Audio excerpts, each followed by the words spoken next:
देखिए 11 नंबर सवाल कहता क्या है, एक्स का वर्ग, वर्ग मतलब स्क्वायर, वाई के घन यानी वाई क्यूब, घन का मतलब क्यूब, एक्स का वर्ग वाई के घन के समानुपाती है। एक्स का वर्ग, एक्स का वर्ग यानी कि एक्स स्क्वायर, एक्स का वर्ग यानी कि एक्स स्क्वायर समानुपाती है, किसके समानुपाती है मेरे भाई, समानुपाती है बाई के क्यूब के, बाई के क्यूब के। एक्स स्क्वायर समानुपाती है वाई के क्यूब के, अंग्रेजी में बोले तो square of x is directly proportional to cube of y. ठीक है, एक्स स्क्वायर वाई क्यूब के समानुपाती है। मैथ का रूल कहता है कि जो समानुपाती का सिंबल है उसको हटाना है तो इक्वल टू का साइन दीजिए और एक कांस्टेंट से गुना कर दीजिए, एक कांस्टेंट के से गुना कर दीजिए और उसके बाद वाई क्यूब है वाई क्यूब लिख दीजिए भाई। अब आगे समझिए कि एक्स स्क्वायर इक्वल टू के इंटू वाई क्यूब आ गया, इसको आप एक इक्वेशन मान लीजिए, ये एक इक्वेशन हो गया। आगे सवाल में पूछ रहा है कि एक्स एवं वाई के बीच क्या बताना है, संबंध बताना है कि एक्स और वाई के बीच में क्या रिलेशन है। तो यहाँ से तो एक्स स्क्वायर इक्वल टू के इंटू वाई क्यूब यही रिलेशन है, लेकिन यदि ये के का वैल्यू आ जाता तब, है ना। तो चलिए के का वैल्यू निकालने के लिए यहाँ पे एक और आगे में कुछ बात कही गई है कि एक्स जो है 2 के बराबर है और वाई 3 के बराबर है, यानी एक्स और वाई के बीच में संबंध तो बताना है। कब बताना है, जब एक्स 2 है और वाई 3 है। तो इस फर्स्ट इक्वेशन में एक्स के जगह 2 पुट करिए, वाई के जगह 3 पुट करिए और के का वैल्यू निकाल लीजिए। देखिए इसी इक्वेशन में एक्स के जगह पे 2 पुट करेंगे तो 2 का स्क्वायर इक्वल टू के इंटू वाई के जगह पे 3 पुट करेंगे और उसके पावर में है 3। बाबू देखिए 2 का पावर 2 यानी 4 इक्वल टू के इंटू 3 तिया 9 तिया 27, 3 का क्यूब क्या हो जाएगा 27।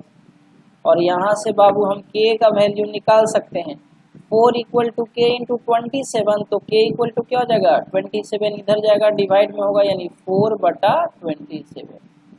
अब इसी 4/27 यानी के वैल्यू को हम फर्स्ट इक्वेशन में रख देंगे। फर्स्ट इक्वेशन में के का वैल्यू रखिए, एक्स स्क्वायर इक्वल टू के जगह पे 4/27 रख दीजिए, 4/27 रख दीजिए और वाई क्यूब। अब यहाँ से 27 को इधर क्रॉस मल्टीप्लाई करिए, ठीक है, तो 27 x square equal to 4 into y cube, यही तो आ गया हमारा रिलेशन, यही आ गया क्या relation. 27 x square 4 y cube के क्या हो जाएगा बराबर होगा। समझ में आ गया होगा ये सवाल, नहीं। नेक्स्ट सवाल देखते हैं, 12 नंबर सवाल देखिए बाबू, कहता है यदि z p x plus y के क्या है समानुपाती है। इस सवाल में कह रहा है कि जेड जो समानुपाती है, किसके समानुपाती है बाबू, पी एक्स प्लस वाई के समानुपाती है। पी एक्स प्लस वाई के समानुपाती है तो हम यहाँ से z equal to p x plus y लिख सकते हैं। यहाँ से z equal to p x plus y लिख सकते हैं, नहीं अभी बताए थे कि प्रोपोर्शनलिटी का साइन देंगे, सॉरी प्रोपोर्शनलिटी का साइन हटाएंगे तो इक्वल टू देंगे, लेकिन इस टर्म में हमको क्या करना पड़ेगा, के से मल्टीप्लाई करना पड़ेगा, यानी इक्वल टू के बाद एक के यानी कि कांस्टेंट टर्म होना चाहिए। यहाँ पे याद रखना के क्या है, जहाँ पे के क्या है बाबू कांस्टेंट है, जहाँ पे के क्या है कांस्टेंट है, समझे के कांस्टेंट है। अब समझना यहाँ पे आगे सवाल समझिए, जेड है 3, एक्स है 1 और वाई है 2, यानी एक ये सेट दिया हुआ है एक्स वाई जेड का वैल्यू और दूसरा ये सेट है एक्स वाई जेड का वैल्यू। ठीक है बाबू, इस सेट और इस सेट, दो सेट दिया हुआ एक्स वाई जेड का वैल्यू और पूछ रहा है किसका वैल्यू, पी का वैल्यू पूछ रहा है। तो बाबू सबसे पहले हम जेड के जगह पे 3 पुट करेंगे, जेड के जगह पे 3 पुट करिए के है के रहने दीजिए, ब्रैकेट के अंदर जाइए, p इंटू एक्स के जगह पे 1 पुट करिए प्लस y के जगह पे 2 पुट करिए, और यहाँ से मेरे भाई k का वैल्यू निकाल लीजिए। k इक्वल टू क्या हो जाएगा 3 बटा ये p इंटू 1 क्या हो जाएगा p प्लस में 2, और इसको आप पहला इक्वेशन मान लीजिए। ठीक है, यहाँ से k का वैल्यू समथिंग निकला, और फिर से इसी इक्वेशन में ये वाला वैल्यू पुट करिए, यानी z के जगह पे अब 5 पुट करेंगे इक्वल टू k, ब्रैकेट के अंदर px है तो p इंटू एक्स का वैल्यू अब 2 पुट करेंगे, p x का वैल्यू 2 प्लस y का वैल्यू क्या है बाबू 3 है, पुट कर दिए। यहाँ से भी k का वैल्यू निकालेंगे तो k का वैल्यू क्या हो जाएगा 5 बटा 2p प्लस 3, ये हो गया आपका दूसरा इक्वेशन। तो देखिए मेरे भाई k का वैल्यू एक तो आया 3 बटा p प्लस 2 और दूसरा आया k बराबर 5 बटा 2p प्लस 3, और ये दोनों इक्वेशन से दोनों तो k ही का वैल्यू है ना, यानी दोनों इक्वेशन से हम इस दोनों वैल्यू को क्या करेंगे बराबर, यानी 3 बटा p प्लस 2 बराबर क्या हो जाएगा 5 बटा 2p प्लस 3, 2p प्लस 3। अब समझ गया, यहाँ से क्रॉस मल्टीप्लाई कर लेंगे तो 3 को 2p से गुना करेंगे तो 3 गुना 6p, प्लस है यहाँ पे प्लस दे दीजिए, 3 को 3 से गुना करेंगे 3 तिया 9, करने का मतलब 3 को हम बारी बारी से 2p प्लस 3 से गुना कर दिए। अब उसी तरह से p प्लस 2 को बारी बारी से 5 से गुना करेंगे तो 5 को p से गुना करेंगे 5p आ जाएगा, प्लस 5 को 2 से गुना करेंगे 10 आ जाएगा। अब यहाँ देखिए मेरे भाई 6p है, इधर 5p है, इस 5p को इधर ले जाएंगे तो ये प्लस है तो इधर आएगा तो माइनस हो जाएगा, 6p से माइनस 5p करेंगे तो क्या जाएगा p हो जाएगा, इक्वल टू इस 9 को उधर भेजेंगे तो 10 में से 9 घट करके क्या आ जाएगा 1 आ जाएगा, यही तो p इक्वल टू 1 क्या हो जाएगा आंसर हो जाएगा, p इक्वल टू 1 आंसर हो जाएगा, और p का ही वैल्यू तो पूछ रहा था। ये भी क्वेश्चन समझ में आ गया होगा। अब देखिए 13वां सवाल, 13वां नंबर सवाल भी सेम कंसेप्ट पे है। यहाँ कहता है कि यदि x y के समानुपाती है, सवाल में कहता है x जो है y के समानुपाती है, फिर कहता है z के व्युत्क्रमानुपाती है, कौन x के बारे में ही बोल रहा है, यह z के क्या है व्युत्क्रमानुपाती। याद रखना व्युत्क्रमानुपाती मतलब 1/z लिखेंगे, समानुपाती मतलब जिसके समानुपाती बोलेगा उसको सीधा सीधा x है तो y लिख देंगे, x समानुपाती y, और x व्युत्क्रमानुपाती z, व्युत्क्रमा यानी इनवर्स, इनवर्सली प्रोपोर्शनल यानी 1 के बटा में लिखेंगे। अब ये दोनों बात माने y x के डायरेक्टली प्रोपोर्शनल है और z x के इनवर्सली प्रोपोर्शनल है, दोनों को यदि हम कंबाइंड करके लिखें मेरे भाई, दोनों को कंबाइंड करके लिखें तो हम लिख सकते हैं x directly proportional to y बटा z। अब इसे हम कह सकते हैं कि x जो है y के डायरेक्टली यानी सीधा प्रोपोर्शनल है, समानुपाती है, और z नीचे है ना, x के कंपैरिजन में z नीचे है ना, तो x और z में क्या होगा उल्टा संबंध होगा, यानी व्युत्क्रमानुपाती होगा। अब हम तो मैथ का रूल जानते हैं कि भैया ये प्रोपोर्शनलिटी का साइन हटाएंगे तो इक्वल टू देंगे, लेकिन एक कांस्टेंट अपना के अपने मन से, एक कांस्टेंट के अपने मन से मल्टीप्लाई करना पड़ेगा y बटा z। अब आगे समझते हैं, x बराबर a है, y बराबर b है एवं z बराबर c है, यानी x ये है y b है एवं z c है ना। तो यदि z बराबर c स्क्वायर और y बराबर b स्क्वायर तो x का वैल्यू पूछ रहा है। देखिए इस तरह के सवाल में हम क्या करते हैं, जो पहला सेट दिया हुआ है उससे हम पहले क्या करेंगे इस k का वैल्यू निकालेंगे, इस k का वैल्यू निकालेंगे तो समझिए x equal to k into y बटा z है ना। समझना भाई, समझना यहाँ पे हम क्या करेंगे, x के जगह पे a पुट करेंगे इक्वल टू k है रहने दीजिए, y के जगह पे b पुट करेंगे और z के जगह पे c पुट करेंगे। तो यहाँ से बाबू k किसके बराबर हो जाएगा, ये c उधर चला जाएगा तो क्या हो जाएगा a इंटू सी, यानी a c, अब बटा b उधर जाएगा तो नीचे हो जाएगा ये के साथ मल्टीप्लाई में है, दूसरे जगह जाएगा, दूसरे तरफ जाएगा इक्वल टू के तो डिवाइड में हो जाएगा। सिंपल समझिए ना, ए गुना सी, फिर के को बी से फ्री करना होगा, बी नीचे आ जाएगा तो ए सी बटा बी आ गया। अब देखिए इसी चीज में, इसी इक्वेशन को समझिए, हमको x का वैल्यू निकालना। x का वैल्यू क्या है, k इंटू बाई बटा जेड, और k किसके बराबर है, k बराबर है ए सी बटा बी के इंटू, अब बाई के जगह पे क्या चाहिए, बाई जो है बी स्क्वायर के बराबर है, तो बाई के जगह पे बी स्क्वायर लिखेंगे, और नीचे में क्या है z, नीचे में क्या है, यहाँ देखिए यहाँ z है, और z किसके बराबर है, सी स्क्वायर के बराबर। अब यहाँ देखिए इसी सबको कट कर देंगे, यानी सी से एक सी कट जाएगा, बी से एक बी कट जाएगा, तो क्या आ जाएगा, ए बी अब बटा में सी आ जाएगा, ए बी बटा सी आ जाएगा। यही तो एक्स का क्या हो जाएगा, वैल्यू हो जाएगा, यही एक्स का क्या हो जाएगा बाबू, वैल्यू हो जाएगा। समझ में आ गया। चलिए अगला क्वेश्चन 14 नंबर सवाल से।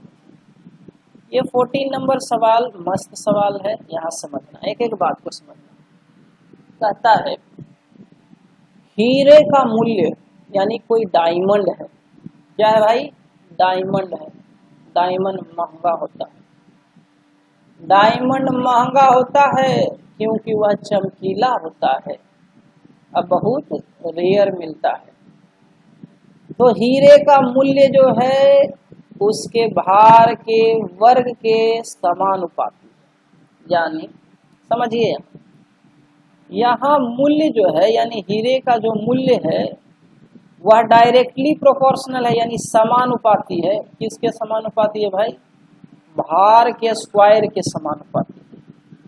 हीरे का मूल्य भार के, यानी उसका जो वजन है उसके स्क्वायर के डायरेक्टली प्रोपोर्शनल है, ठीक है। आगे कहता है 10 ग्राम हीरा का मूल्य दिया हुआ है 1600 रुपया। समझना बात, बोला कि 10 ग्राम हीरा जो है, 10 ग्राम हीरा का मूल्य कितना है, 1600 रुपया है। 10 ग्राम हीरा का मूल्य है 1600 रुपया, ठीक है। 10 ग्राम हीरा का मूल्य है 1600 रुपया, ठीक है। 10 ग्राम हीरा का मूल्य कितना है बउआ, 10 ग्राम का हीरा है जो 1600 रुपया का, ठीक है। अब क्या कहता है, अब कहता है इसे दो टुकड़ा में तोड़ा गया, यानी मान के चलिए कि 10 ग्राम का हीरा है, 10 ग्राम का हीरा है, इसको दो टुकड़ा में तोड़ दिया गया, दो टुकड़ा में तोड़ा गया, और जिसका अनुपात है 2:3। तो बाबू ये बताइए आप कि 10 ग्राम का हीरा है, 10 ग्राम का हीरा है, और उसको 2:3 के रेशियो में तोड़ा गया है, 2:3 के रेशियो में तोड़ा गया है। इसका मतलब आप ये बताइए कि दोनों हीरा, जो छोटा छोटा हीरा मिलेगा, जो छोटा छोटा दो हीरा मिलेगा, उस दोनों का वजन कितना होगा। तो देखिए बाबू यहाँ पे समझना है, 2:3 है, मतलब टोटल अनुपात में 5 है, और वेट में कितना है बाबू, 10 ग्राम है।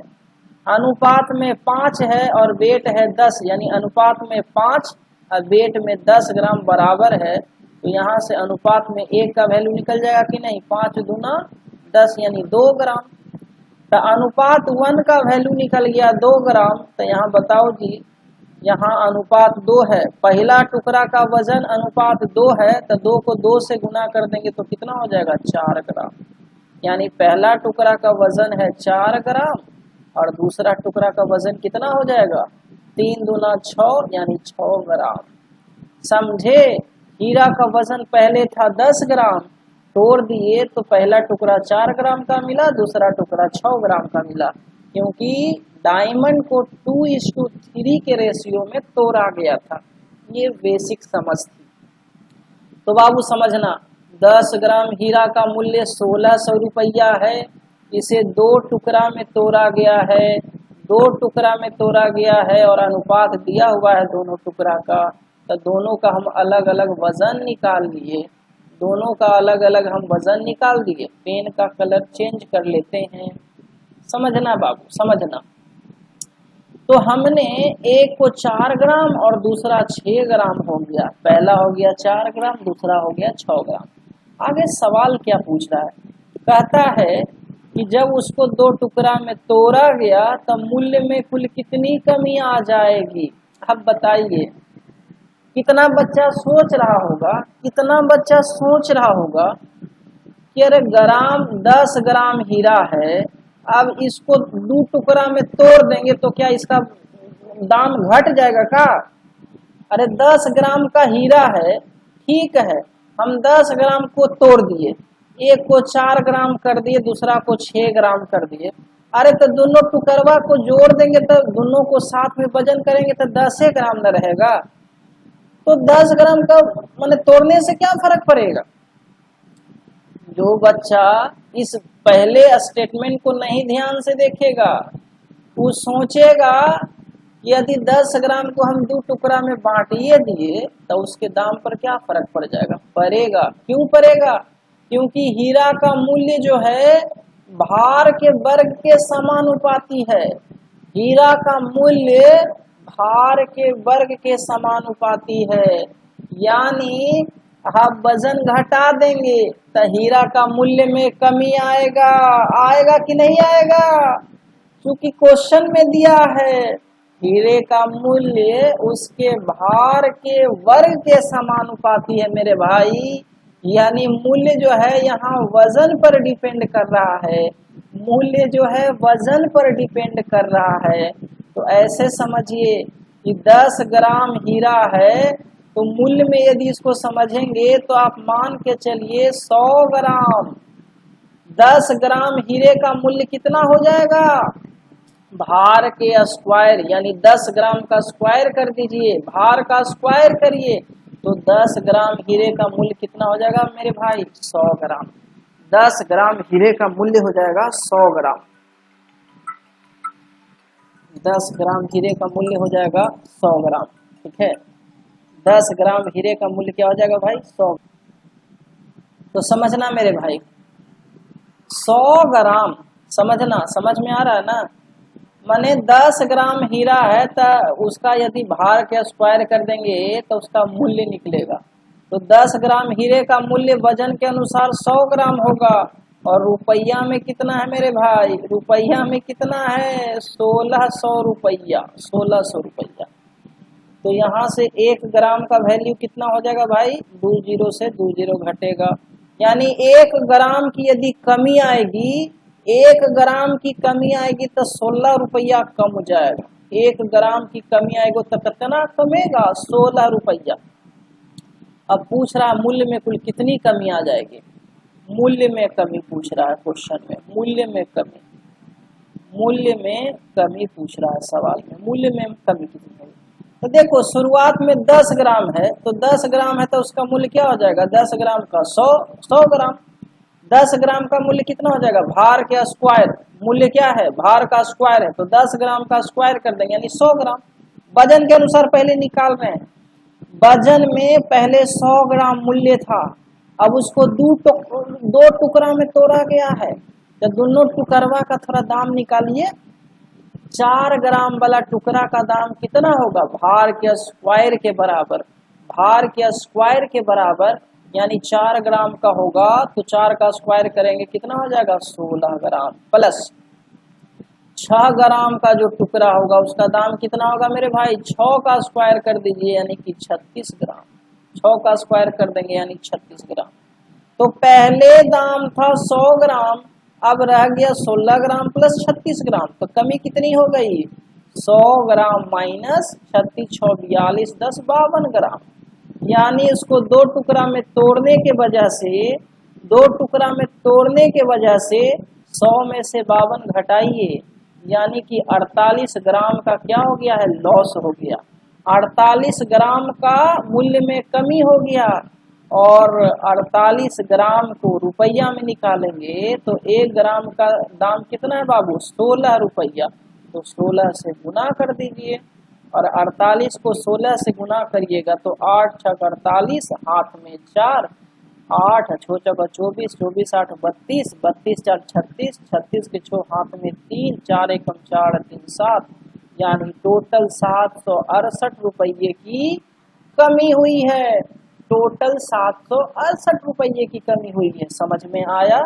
एक बार फिर से यहाँ पे रिवाइंड करिएगा वीडियो को, बात पूरी समझ आ जाएगी। नेक्स्ट क्वेश्चन समझिए, 15वां नंबर क्वेश्चन कहता है बोर्डिंग हाउस में, बोर्डिंग हाउस, बोर्डिंग हाउस समझते हैं ना, जहाँ बच्चा को रखा जाता है, पढ़ाया जाता है, वहाँ पे विद्यार्थियों का जो कुल खर्चा है, कुल खर्चा उसमें आंशिक मतलब कुछ भाग जो है परिवर्तनशील है और आंशिक यानी कुछ जो है अपरिवर्तनशील है। यानी कुछ में कहता है कि कुछ खर्चा जो है फिक्स है और कुछ खर्चा जो है फिक्स नहीं है, कुछ खर्चा फिक्स है, कुछ खर्चा फिक्स नहीं है। तो कहता है कि इस प्रकार 25 विद्यार्थी जब रहता है, यदि 25 विद्यार्थी रहता है, समझना यहाँ पे, यदि 25 विद्यार्थी है यानी 25 स्टूडेंट्स है, जब बोर्डिंग हाउस में 25 विद्यार्थी हैं, तो कहता प्रति व्यक्ति खर्चा जो है 70 रुपया आता है। प्रति व्यक्ति खर्चा कितना आता है मेरे भाई? 70 रुपया आता है। समझना यहाँ प्रति व्यक्ति यानी प्रति स्टूडेंट खर्चा कितना है, यहाँ प्रति स्टूडेंट पूछ रहा है, प्रति स्टूडेंट यानी प्रति विद्यार्थी, प्रति स्टूडेंट मतलब प्रति विद्यार्थी। कहता है कि जब 25 स्टूडेंट मिलके रहता है तो प्रत्येक स्टूडेंट को 70 रुपया का खर्च आता है, 70 रुपीज़ का खर्च आता है। लेकिन कहता है जब 50 विद्यार्थी हो जाता है यानी 25 से 50 हो जाता है तो प्रति व्यक्ति खर्चा कितना हो जाता है? 60 रुपया। समझना 25 से 50 स्टूडेंट हो गया, 25 से 50 स्टूडेंट हो गया तो प्रति स्टूडेंट खर्चा अब 60 रुपया होने लगा। यानी स्टूडेंट के बढ़ने से खर्चा कमा। यहाँ देखो बाबू 25 स्टूडेंट बढ़ा है, कितना स्टूडेंट बढ़ा है? 25। तो खर्चा में कितनी कमी हुई है? 10 रुपये की कमी हुई है। 25 स्टूडेंट के बढ़ने से 10 रुपये में कमी हुई है, प्रति स्टूडेंट 10 रुपया में कमी हुआ है।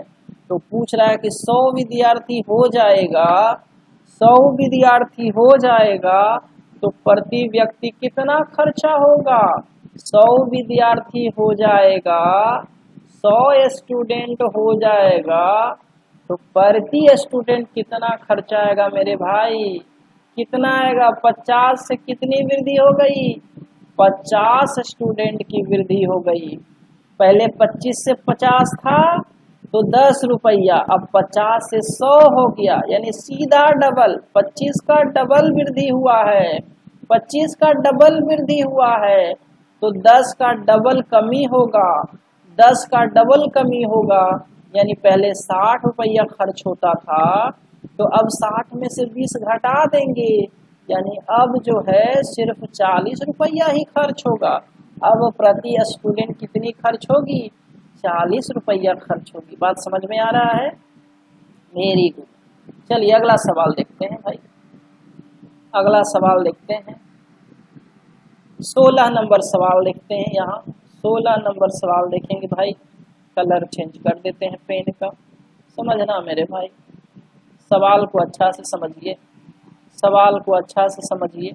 यहाँ समझिए, यहाँ x का वैल्यू यहाँ रेंज है, इसको बोलते हैं रेंज, इसको बोलते हैं रेंज, है ना, रेंज माने x का वैल्यू जो है 7 से 9 के बीच में लाई करता है, x का वैल्यू 7 से 9 के बीच में लाई करता है और y का वैल्यू जो है -4 से 1 के बीच में लाई करता है। तो पूछ रहा है x प्लस y का अधिकतम मान पूछता है, x प्लस y का अधिकतम मान। समझो x का दिया हुआ है, y का दिया हुआ, हमको क्या निकालना? x प्लस y का अधिकतम मान निकालना। तो पहले देखिए बाबू कि x प्लस y का वैल्यू क्या हो जाएगा, x प्लस y का वैल्यू क्या हो जाएगा। तो देखिए x प्लस y का वैल्यू यहाँ तो बहुत आसान है, ये दोनों इक्वेशन को जोड़ देंगे तो x प्लस y आ जाएगा, यानी 7 को -4 से जोड़ेंगे तो यहाँ 3 होगा, 7 को -4 से जोड़ेंगे तो यहाँ 3 होगा, ठीक है, यहाँ क्या होगा? 3 होगा। और यहाँ 9 को 1 से जोड़ देंगे तो क्या हो जाएगा? 10 हो जाएगा। यानी x प्लस y की वैल्यू जो होगी, x प्लस y की वैल्यू जो होगी 3 और 10 के बीच में लाई करेगा, 3 और 10 के बीच में लाई करेगा, और अधिकतम वैल्यू क्या होगी 10 होगी। अधिकतम वैल्यू यानी कि 10 जो होगी वो क्या होगी मैक्सिमम वैल्यू होगी। 10 क्या होगी मेरे भाई मैक्सिमम वैल्यू होगी, ठीक है। या दूसरा एक तरीका ये भी है कि आप पहले 7 को -4 से जोड़ दीजिए तो क्या आएगा 7 में से -4 यानी कि 3 हो जाएगा एक वैल्यू। फिर क्या करते हैं 7 को 1 से जोड़ते हैं तो 7 1 क्या हो जाएगा 8 हो जाएगा। फिर क्या करते हैं 9 को -4 से जोड़ते हैं तब क्या आ जाएगा 9 में से 4 जाएगा 5 आ जाएगा, और फिर 9 को 1 से जोड़ेंगे तो 10 आ जाएगा। यही पॉसिबिलिटी हो सकती है ना, पहले x के लोअर लिमिट को y के लोअर लिमिट और अपर लिमिट दोनों से जोड़ दीजिए, ये चीज आ जाएगा। फिर x के अपर लिमिट को y के लोअर लिमिट और अपर लिमिट दोनों से जोड़ दीजिए, 4 को वैल्यू आ जाएगा। इसमें से जो मैक्सिमम होगा वो बता दीजिए। या फिर यहाँ तो कोई टेंशन ही नहीं था, 2 इक्वेशन था, समझिए यहाँ 2 इक्वेशन था, 7 और 9 के बीच में लाई कर रहा था। y की वैल्यू जो है -4 और 1 के बीच में लाई कर रहा था, दोनों को जोड़ देना था। दोनों को जोड़ देते तो x प्लस वाई का वैल्यू जो है 7 में से 4 गया 3 और 9 1 10 के दोनों के बीच में लाई करता, और मैक्सिमम वैल्यू तो 10 ही होते ना, मैक्सिमम वैल्यू तो 10 ही होते ना, मैक्सिमम वैल्यू क्या होते 10 होते, क्योंकि x प्लस वाई का वैल्यू या तो 3 होगा या 3 से ज्यादा होगा, लेकिन 10 या 10 से छोटा होगा तो मैक्सिमम क्या होगा 10 होगा। सवाल खत्म।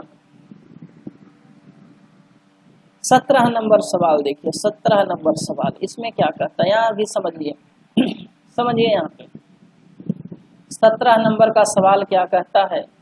यहाँ पे x का वैल्यू दिया हुआ है 3 और 5 के बीच में, x का वैल्यू दिया हुआ है 3 और 5 के बीच में, और y का वैल्यू दिया हुआ है 3 और 5 के बीच में x भी 3 और 5 के बीच में है, y भी 3 और 5 के बीच में। इसका मतलब समझते हैं, इसका मतलब ये कह रहा है कि x का जो वैल्यू होगा वो 3 होगा या 3 से बड़ा होगा, 3 होगा या 3 से बड़ा होगा, क्योंकि नीचे में इक्वल भी दिया हुआ है। इक्वल नहीं रहता तो बोलते कि 3 से बड़ा होगा, 3 से बड़ा होगा। और यहाँ देखिए x का वैल्यू 5 या 5 से कम होगा, ठीक है, सेम चीज यहाँ भी है। तो हमको क्या पूछ रहा है, पहले पूछ रहा है x प्लस वाई और फिर पूछ रहा है x बटा वाई, उसमें मिनिमम और मैक्सिमम दोनों बताना है, यानी इस सवाल में हर चीज बताना है। तो सबसे पहले आप x इंटू वाई निकालिए, x इंटू वाई समझिए। x इंटू वाई निकालने के लिए क्या करेंगे, पहले क्या करेंगे 3 को 3 से गुना करके लिख दीजिए, 3 तिया 9, फिर 3 को इस 5 से गुना करिए, 3 पचे 15, फिर इस 5 को 3 से गुना करिए, 5 तिया 15, फिर इस 5 को 5 से गुना कर दीजिए 25, यानी x और y का जो प्रोडक्ट होगा उसका वैल्यू 9 से ले करके 25 के बीच में लाई करेगा, यानी मिनिमम वैल्यू 9 होगी और मैक्सिमम वैल्यू मेरे भाई क्या होगा 25 होगा। ये हो गया मैक्सिमम वैल्यू और ये हो गया मिनिमम वैल्यू, कोई दिक्कत नहीं। उसी तरह से x बटा वाई निकालिए, x बटा वाई। तो यहाँ देखिए, यहाँ 3 को 3 से डिवाइड करेंगे क्या आ जाएगा 1 आ जाएगा, फिर 3 को 5 से डिवाइड करेंगे क्या आ जाएगा 3 बटा 5, फिर यहाँ 5 को 3 से डिवाइड करेंगे 5 बटा 3, और फिर इसको 5 से 5 को डिवाइड करेंगे 1।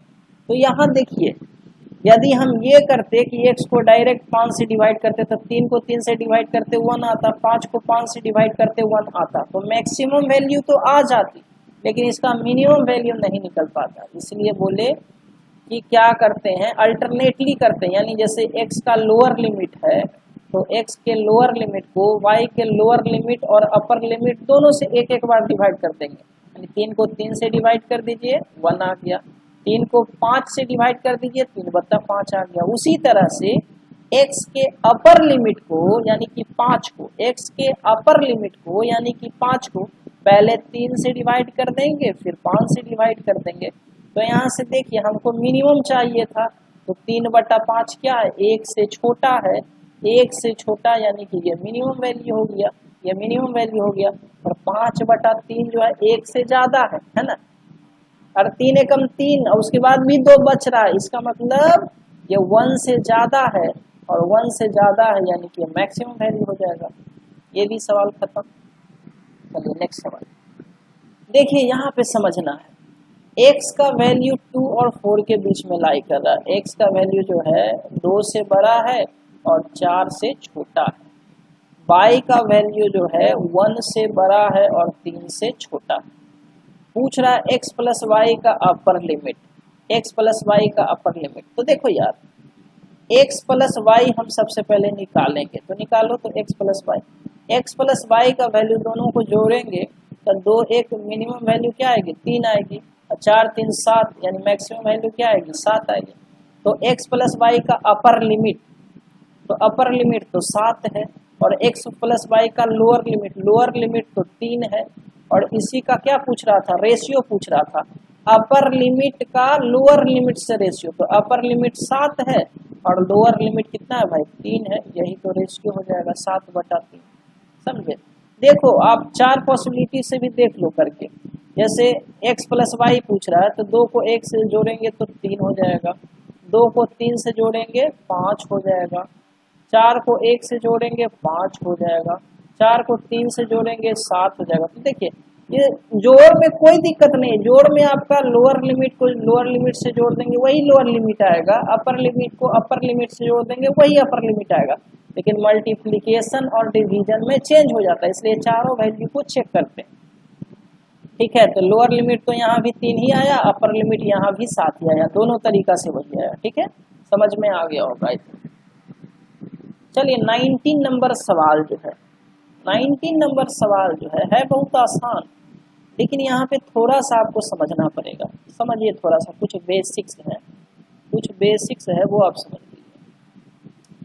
जैसे मान के चलिए कि जैसे 18 है, 18 को 6 से डिवाइड करते हैं तो क्या देखें, 6 दिया 18 पूरा कट गया, पूरा क्या हो गया, कट गया, यानी कि ये कम्प्लीटली डिविजिबल हो गया। क्या हो गया बाबू, कम्प्लीटली डिविजिबल हो गया, नहीं कम्प्लीटली डिविजिबल है। ठीक है, कम्प्लीटली डिविजिबल है। और दूसरा है 18 को 5 से डिवाइड करिए तो क्या देखते हैं, 5 एकम 5, तो ये थोड़ा सा समझिए यहाँ पे बात को। 18 को 5 से डिवाइड करेंगे तो 5 दिया 15, नहीं लगेगा तो दशमलव दे करके 0 उतारेंगे, है ना। 5 दिया 15, 3 होगा तो 5 छक्के 30 यानी 3.6 आ जाए। मैंने 18 को 5 से डिवाइड किए तो पूरा कट गया, पूरा कट गया, तो इसको क्या बोलते हैं, 3.6 इसको बोलते हैं टर्मिनेटिंग डेसिमल, जो कि पूरा कट गया ना। डेसिमल में भी कैसा है, टर्मिनेटिंग है। डेसिमल में भी कैसा है, टर्मिनेटिंग डेसिमल है, क्योंकि यह पूरा कट जाता है।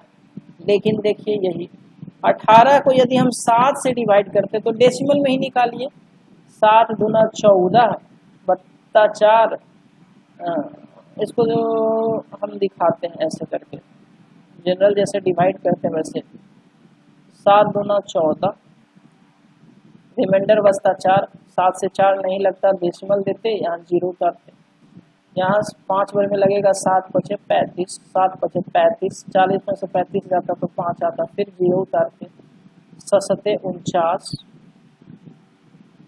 क्या आता 1, फिर 0 उतारते, 7 एकम 7, फिर 10 में से 7 जाता तो 3 आता, 0 उतारते, फिर 7 के 28।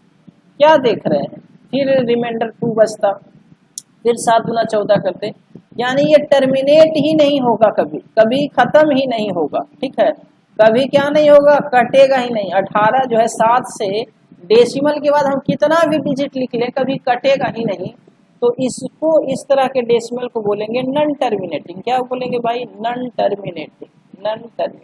ठीक है, इसको बोलेंगे नॉन टर्मिनेटिंग।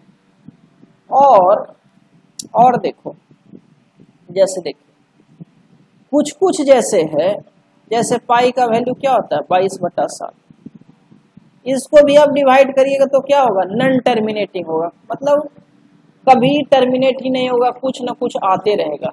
और कोई रिपीट वाला नहीं आएगा, जैसे 5 7 1 4 2 आ जाएगा, फिर 3 आ जाएगा, फिर कुछ अलग से अलग डिजिट आते रहेगा। लेकिन कभी कभी देखते होंगे कुछ ऐसा भी डेसिमल नंबर होता है जिसको आप डिवाइड करते हैं, तो जैसे मान के चलिए 2 आया, 5 आया, 6 आया, कटेगा नहीं, लेकिन फिर अगला रिपीट होके 5 6 ही आएगा, फिर 5 6 ही आएगा, फिर 5 6 ही आएगा, ऐसे आते रहेगा।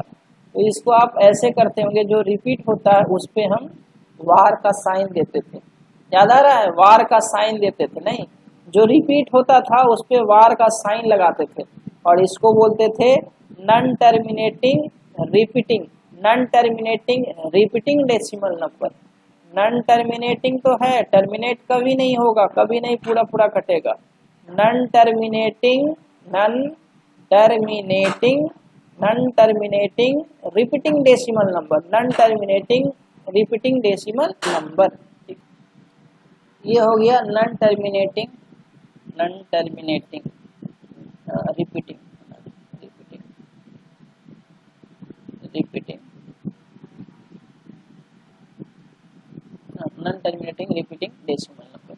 अब समझते हैं इसको, इसको आप इरेज करिए पहले।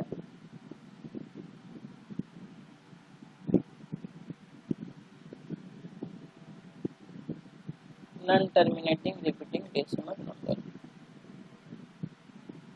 अब समझो।